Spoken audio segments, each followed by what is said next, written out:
जरा सोचिए, अगर आपको ऐसी सजा दी जाए जिससे आपका शरीर धीरे धीरे गलने लगे, आपकी हड्डियां छटकने लगे और आप तड़प तड़प कर मरने के लिए मजबूर हो जाएं। यह कोई डरावनी फिल्म की कहानी नहीं, बल्कि हकीकत थी। इतिहास में ऐसी भयानक सजाएं दी गई हैं जिन्हें सुनकर ही रूह कांप उठे। कुछ सजाओं में अपराधी को जिंदा कीड़ों से भरे ताबूत में डाल दिया जाता था और फिर धीरे धीरे उसका शरीर नोच नोच कर खा लिया जाता था। यह सिर्फ एक उदाहरण है, आगे जो सुनने वाले हैं वो आपकी रूह को झकझोर कर रख देगा। तो बने रहिए इस वीडियो में, क्योंकि आज हम आपको इतिहास की उन सबसे खौफनाक और दर्दनाक सजाओं के बारे में बताने जा रहे हैं जो इंसानियत पर कलंक थीं। ये पार्ट 4 है। यदि आपको बाकी के 3 पार्ट देखने हैं तो डिस्क्रिप्शन में लिंक और इस वीडियो के अंत में वो वीडियो मिल जाएगा, तो आप देख सकते हैं, जो कि और भी खतरनाक है। Number 1, slow slicing. ये चीन के इतिहास में सबसे क्रूर और दर्दनाक सजाओं में से एक थी। इसे डेथ बाय 1000 कट्स भी कहा जाता था, क्योंकि इसमें अपराधी के शरीर को धीरे धीरे छोटे छोटे टुकड़ों में काटकर मौत के घाट उतारा जाता था, जिसे होते हुए अपराधी खुद देखता था।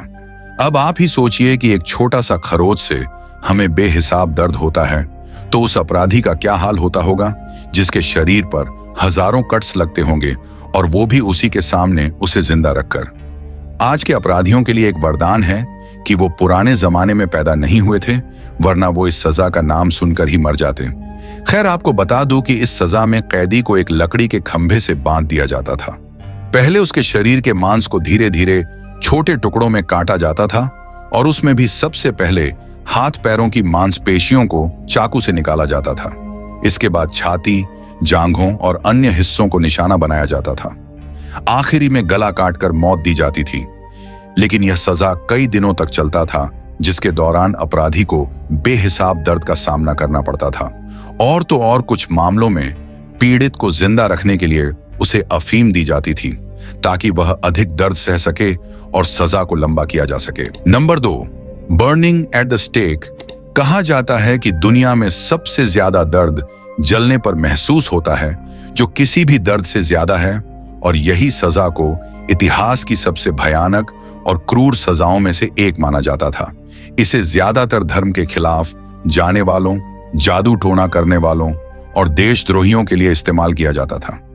इस सजा में सबसे पहले कैदी को लकड़ी के खंभे से कसकर बांध दिया जाता था, जिससे वह हिल न सके। फिर उसके चारों ओर जलने वाली सामग्री, लकड़ी, सूखी घास, तारकोल रखी जाती थी, ताकि आग तेजी से फैले। फिर उसे सार्वजनिक रूप से जलाया जाता था, ताकि लोगों को डराया जा सके। कैदी को दर्द से चीखने चिल्लाने दिया जाता था और धीरे धीरे वह जलकर मर जाता था। कई बार धीमे जलाने का तरीका अपनाया जाता था, जिससे पीड़ित की मौत जल्दी न हो और उसे घंटों तक तड़पना पड़े। कुछ मामलों में आग को धीमे जलाने के लिए गीली लकड़ियों का उपयोग किया जाता था, जिसका सबसे बड़ा उदाहरण है फ्रांस की योद्धा जोन ऑफ आर्क, जिसको इंग्लैंड के चर्च ने चुड़ैल करार दिया और 19 साल की उम्र में जिंदा जला दिया। Number 3, rat torture. चूहों से दी जाने वाली यातना इतिहास की सबसे घिनौनी और डरावनी यातनाओं में से एक थी। यह टॉर्चर पीड़ित को धीमे और बेहद दर्दनाक तरीके से मारने के लिए किया जाता था। इस टॉर्चर के कई तरीके थे, लेकिन सबसे खौफनाक तरीका कुछ इस तरह था। सबसे पहले पीड़ित को जमीन पर बांध दिया जाता था ताकि वह हिल न सके। फिर उसके पेट या छाती पर एक मिट्टी या धातु का कटोरा रखा जाता था, जिसमें 2 से 3 जिंदा चूहे बंद होते थे। फिर कटोरे को आग से गर्म किया जाता था, जिससे अंदर बंद चूहे जलने से बचने के लिए बाहर निकलने की कोशिश करते। बाहर जाने का कोई रास्ता न होने की वजह से चूहे शरीर को नोचने और कुतरने लगते थे, जिससे पीड़ित असहनीय दर्द से तड़पने लगता था। धीरे धीरे चूहे उसके पेट या छाती के अंदर तक सुरंग बना लेते थे, जिसके वजह से पीड़ित दर्द और खून बहने से बेहोश हो जाता था।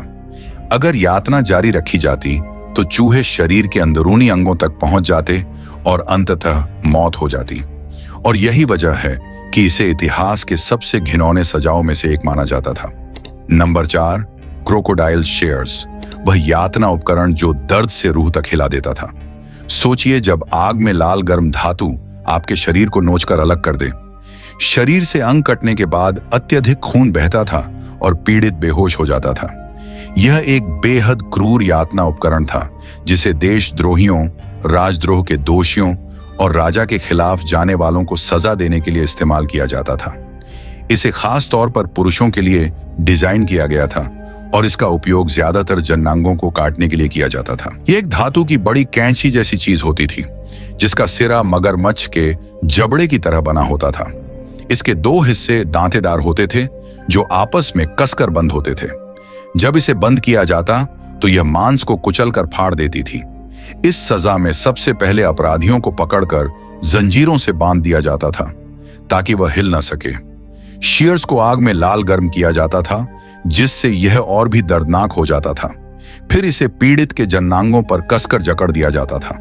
जैसे ही इसे दबाया जाता यह मांस को कुचलकर फाड़ देता और अंग कटकर अलग हो जाता था। कई बार पीड़ित को मरने नहीं दिया जाता था और उसे ऐसे ही छोड़ दिया जाता था ताकि वह कुछ दिनों तक असहनीय दर्द में तड़पता रहे। Number 5, blood eagle. अगर किसी सजा को सबसे क्रूर, दर्दनाक और भयानक कहा जा सकता है तो वह ब्लड ईगल है। यह सजा वाइकिंग्स के दौर में दी जाती थी और इसका उद्देश्य सिर्फ मौत देना नहीं बल्कि असहनीय पीड़ा देकर व्यक्ति की रूह तक हिला देना था। यह एक अत्यंत क्रूर और धीमी मौत देने वाली यातना थी जिसमें पीड़ित की पीठ को चीरकर उसकी पसलियों को फैलाया जाता था ताकि वे खुले पंखों की तरह दिखे। जिसमें सबसे पहले पीड़ित को जमीन पर पेट के बल बांध दिया जाता था। फिर उसकी पीठ पर एक तेज धार वाले चाकू से गहरा चीरा लगाया जाता था जिससे उसकी रीढ़ की हड्डी दिखने लगे। इसके बाद उसकी पसलियों को रीढ़ की हड्डी से अलग किया जाता था। फिर पसलियों को धीरे धीरे बाहर की तरफ मोड़ा जाता था ताकि वे ईगल के पंखों की तरह दिखें। अंत में उसके फेफड़ों को भी बाहर खींच लिया जाता था जिससे ऐसा लगे कि ईगल के पंख फड़फड़ा रहे हैं, जिसके वजह से इसे ब्लड ईगल का नाम दिया गया था।